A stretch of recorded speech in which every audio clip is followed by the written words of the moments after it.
This podcast is brought to you by Most Valuable Podcasts, leading the league in podcasting entertainment.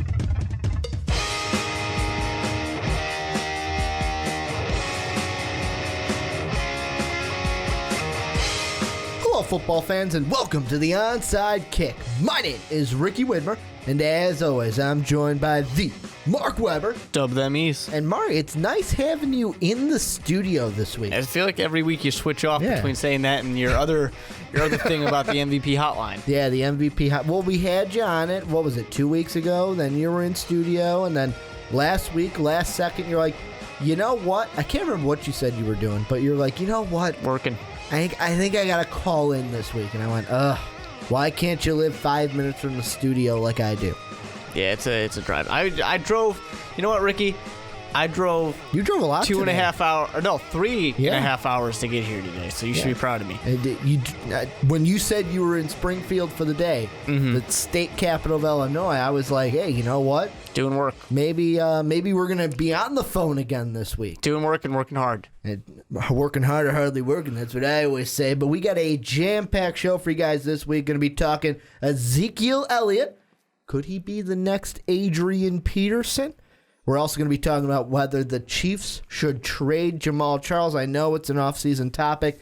Just bear with us. And then the Patriots' actual news. They cut, or waived, I should say, Dominique Easley. We just talked about them last week. But we're going to start, Mark, with Ezekiel Elliott. I'm looking at an article right now from ESPN. It's an insider article. And it just says it very bluntly. Ezekiel Elliott is the best running back prospect since Adrian Peterson. And it's funny that I read that to you because I can't remember if it was on this show, if it was on the Primetime Podcast, if it was in a video, but I have remembered saying it, and I'll say it again here so it's officially on the record. I've said it before, I'll say it again. Ezekiel Elliott is going to be as good and possibly the next Adrian Peterson. He is going to be that good from stepping on the football field year one. Yeah, I think the big thing is, I mean, it's hard to say, compared to Adrian Peterson for sure, because you're comparing to one of the absolute best, probably especially the best right now. Best running back of the modern era that is playing right now. Yeah. So I think the most important thing to really think about, not boom or bust, because I think we can all agree there's no bust real possibility unless he blows out his knee in training camp. Every training camp, there's no bust potential here. He's gonna be good. So it's really that kind of. I don't care about if he's gonna be Adrian Peterson. I don't think he's gonna bust. My thing that I'm really interested about is the team that he can go to and take that team to the next level. Because some of these teams in the top 10, because I don't necessarily agree with drafting a running back that soon. But in this special category here, this special player, some of these teams like the Baltimore Ravens, the Dallas Cowboys, these are teams that they draft this guy and light switch, they turned it on and they're ready to go. And the reason, like I say, I was going to bring the Ravens up actually is because you know me. I like to look at history and I like to play timeline. Like, oh, this happened for Adrian Peterson, so that means Ezekiel Elliott will probably get the same thing, right? And the Minnesota Vikings in 2007 was when AP was drafted with the 7th overall pick. They took AP. Well, the reason why I bring up the Baltimore Ravens is they are drafting 6, which is close to the 7th spot. I don't think Elliott's going to go 7 because San Francisco is going to take a quarterback. They already got Carlos Hyde. They don't need another Ohio State running back. And to me, the Ravens could be that team that takes Zeke Elliott. And the reason why is they need a running back bad, man. They have not had a running back, and I'm going to say it. I know that Pierce has been serviceable. Taliaferro was serviceable this past year. But let's be honest, they have not had a main running back that has been their guy since they let Ray Rice go. For sure. I think there's a lot of teams right now that are in the top 10 that you wouldn't expect to be in the top 10. They didn't necessarily deserve to be there. Whether it's the Ravens, whether it's the New York Giants, the Dallas Cowboys, Eagles, I mean, it's not super surprising that they were there, but Chip Kelly, we thought we could have gotten more out of Chip Kelly probably at the beginning and in the offseason coming into the regular season last year. So a lot of these teams right there, and these are teams that I feel all of them will just kind of light switch as soon as they get this one key part. Mm-hmm. I think one of the most dangerous things, even though it's not the biggest need, New York Giants. I mean, for as good as that passing attack is, if you go ahead and then add that threat. Yeah. I mean, that passing attack is already one of the best in the NFL. All of a sudden, running game too, that is deadly. I mean, I'm already kind of buying in on the New York Giants winning this division next year. You put that in there, and all of a sudden it's, oh, hey, New York Giants, they got a shot at the Super Bowl. Well, and see, that's another thing that has to play into this just a little bit. If you're sitting there going, well, guys, could Zeke be the next best thing since Adrian Peterson he's got to go. To me, it kind of seems like a duh thing to say, but he has to go to the right team. And I mean, I look back at AP the year before he was drafted. So looking at the 2006 season, the leading rusher for the Vikings was Chester Taylor. And in that year had just over 1,200 yards, had 6 touchdowns, 6 runs of over 20-plus yards. And then, boom, AP comes in there, has 1,341 yards as a rookie, doubles Chester Taylor's touchdown marks from Chester Taylor had 6, AP then had 12, and 11 runs of at least 20 yards in that season.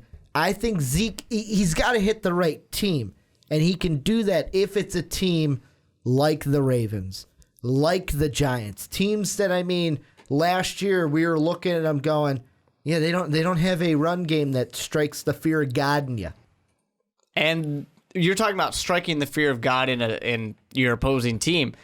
That's what the New York Giants are. And I don't want to keep raving on the New York Giants. Go ahead and do it, Mark.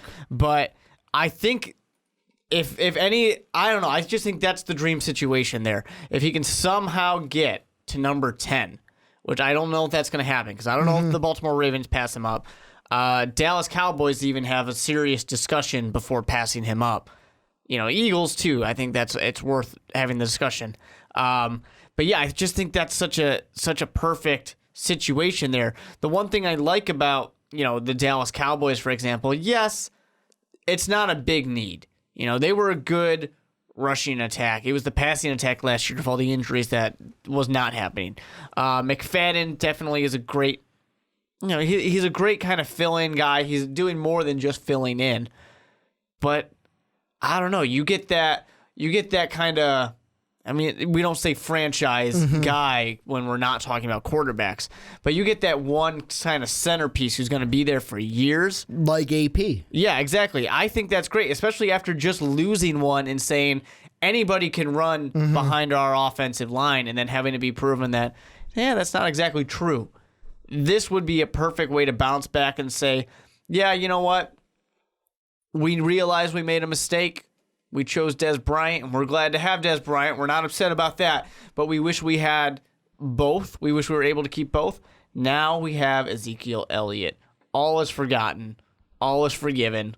Let's get back into the playoffs. Well, and let's be honest. The Cowboys kind of situation, just based on the numbers, the rushing numbers for McFadden last season, to me fit more of that comparison when we were looking at Chester Taylor compared to AP, because McFadden had just over 1,000 yards, 3 touchdowns last season. So if Zeke can come in and just basically say, hey, I'm going to take that and run for 300 more yards, and I'm going to at least double, maybe even triple that touchdown production. And looking at the other teams like the Ravens, earlier in the podcast, I said Bernard Pierce. I was thinking 2 years ago.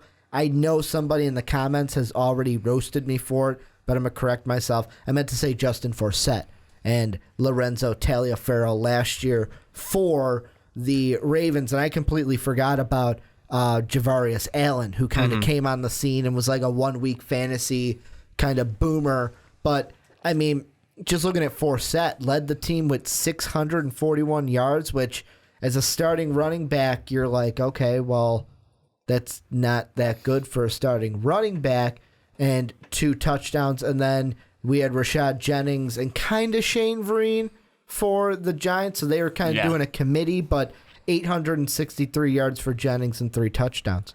I think we got to look at one thing for people like me who say taking a running back early is not the best thing. Remember Todd Gurley with the now Los Angeles Rams, then St. Louis Rams. 11,000 yards, 10 touchdowns. This was a guy who came in and made an impact. Yes, we do have to remember it's the Los Angeles Rams, so let's not get too excited. It's a 7-9 team in one of the toughest divisions in the NFL. Fortunately, the San Francisco 49ers decided to make this division quite a bit easier, but it's still very difficult with 2 double-digit win teams, Arizona and Seattle. So it's definitely a good thing, but we look at that, and this was not the greatest rushing attack before. Get this guy, number 10 overall, much like my, I'm going to keep ranting about the New York Giants, and then all of a sudden, boom, one of the top 10 rushing attacks that there are, but coincidentally the worst passing team in the NFL. But maybe they're going to fix that in the draft or just put themselves in a worse situation. We'll see. Well, and the one thing that they mention, and it's Sam Monson, who's the writer on ESPN for the Insider article about Zeke being the best running back prospect since AP. He even mentions, he thinks that, Zeke has the potential to have a bigger impact than Gurley. However, he says a lot of people look at it and go, Zeke isn't the same kind of runner as Peterson or Gurley. And the biggest knock is that he isn't as dynamic, or people think that he's not going to be as dynamic as Peterson and Gurley. But to me, watching Zeke's film, watching him play at Ohio State, you get a good line in front of him. This is a player that's going to be a 3-down back in the NFL. And yeah, he may not be the exact same type of runner as an Adrian Peterson, but this is kind of a thing where I know we're going to be talking about it. It's kind of like when you look at the NBA, where, why is Steph Curry having so much success? It's going to be one of those things where it's like, well, yeah, just like we look at Steph Curry playing in this NBA and Michael had to play in a different NBA that was more physical, that's what we're going to be saying here, where, okay, a little things have changed in the league, and now these guys don't have to come in and run the exact same way as Adrian Peterson to have the same effect. Yeah, for sure. And that's a good thing, though, to remember. I remember, of course, because unfortunately, Matt Forte is not here anymore, but in Chicago, the Chicago Bears, who was our number 1 wide receiver? Matt Forte.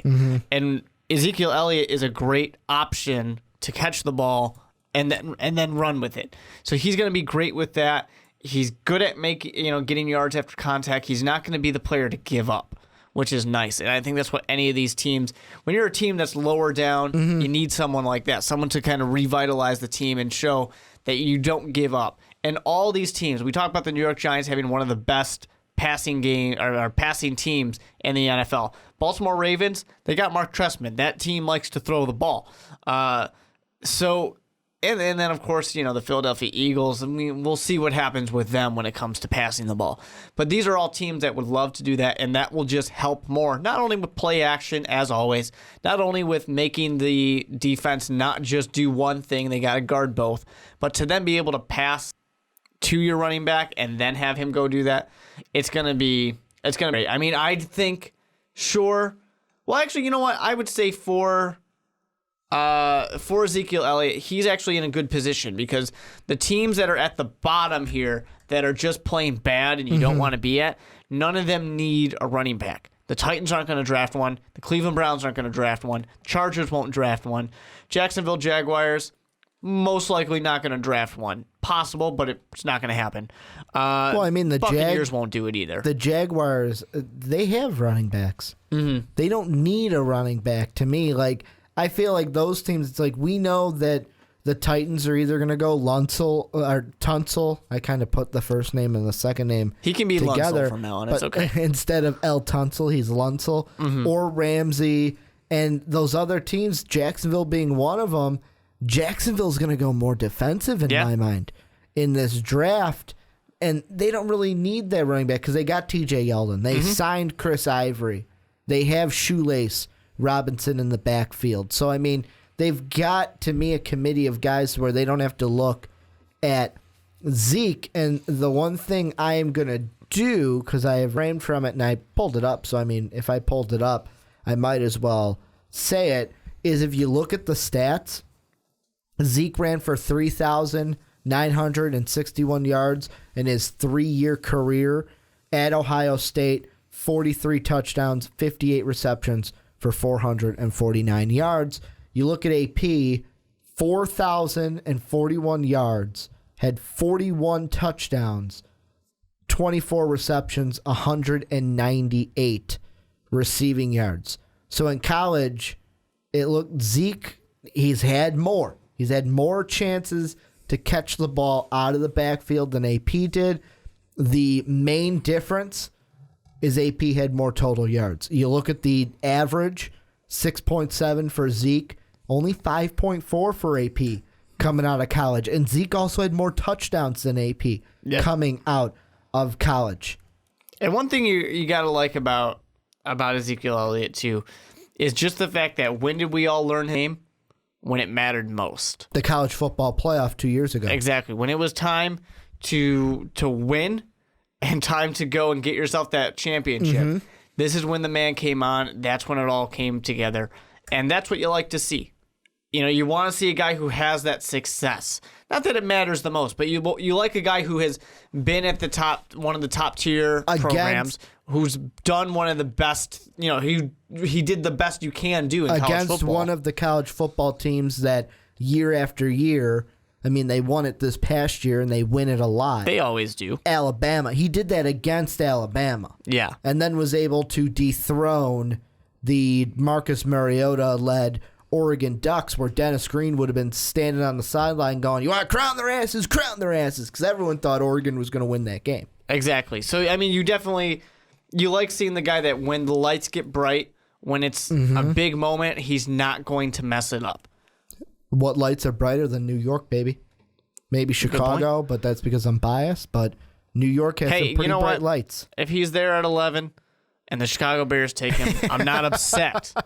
I don't really get it, but I'm not upset. Does he fall that far, though? No, he's not getting out of the top 10. Yeah, I think he's a top 10 back, and I really think that he goes to the Ravens, but if he doesn't go to the Ravens, the Giants would be stupid not to pass him up. But as a final verdict, just a yes or no, maybe a little last final thoughts. When it's all said and done, let's say 5 years from now, are we looking back going, wow, Zeke Elliott, he's been the best thing since Adrian Peterson? I think when he is there and Adrian Peterson is gone, we're going to be calling him the best in the NFL. Best running back in the NFL. So I guess the answer to your question is yes. You think Adrian Peterson is going to be... How many years left do you think AP has? Maybe 3. Because he's been in the league since 2007. He's had an ACL tear already. So he's definitely closer to the end rather than the beginning. Yeah. I think it's easy just by looking at the film, looking at him play. I think this is a no-brainer. I think Zeke is going to be the best running back since Adrian Peterson. And it's funny because every time I think about Adrian Peterson, I think about the story that I've said on podcasts before, but I'm going to say it again in case you're a new viewer. I remember that was my junior year of high school. And I'm sitting down with my buddies. Dave was in the fantasy league, and we're having the live draft. And it's late in the draft, and I'm going, okay, I'm going to do it. And I got my Viking jersey on. I go, I'm going to take Adrian Peterson. And everyone starts laughing. They're like, what? The guy from the Bears? I go, no, the guy from the Vikings. They all start laughing even more because rookie coming out of college, nobody knew that he was going to be as good as he was. And I went on to go to the championship in that game, in that league, mainly because AP had a phenomenal rookie season and had, 3 or 4 or maybe more touchdowns against the Chicago Bears in Soldier Field that year. Remember that game for sure, but it was a great year, and I think Zeke has the possibility to do the exact same thing this upcoming year after he gets drafted. But let us know down below in the comment section what you guys think of Zeke. Is he going to be the next best thing since Adrian Peterson?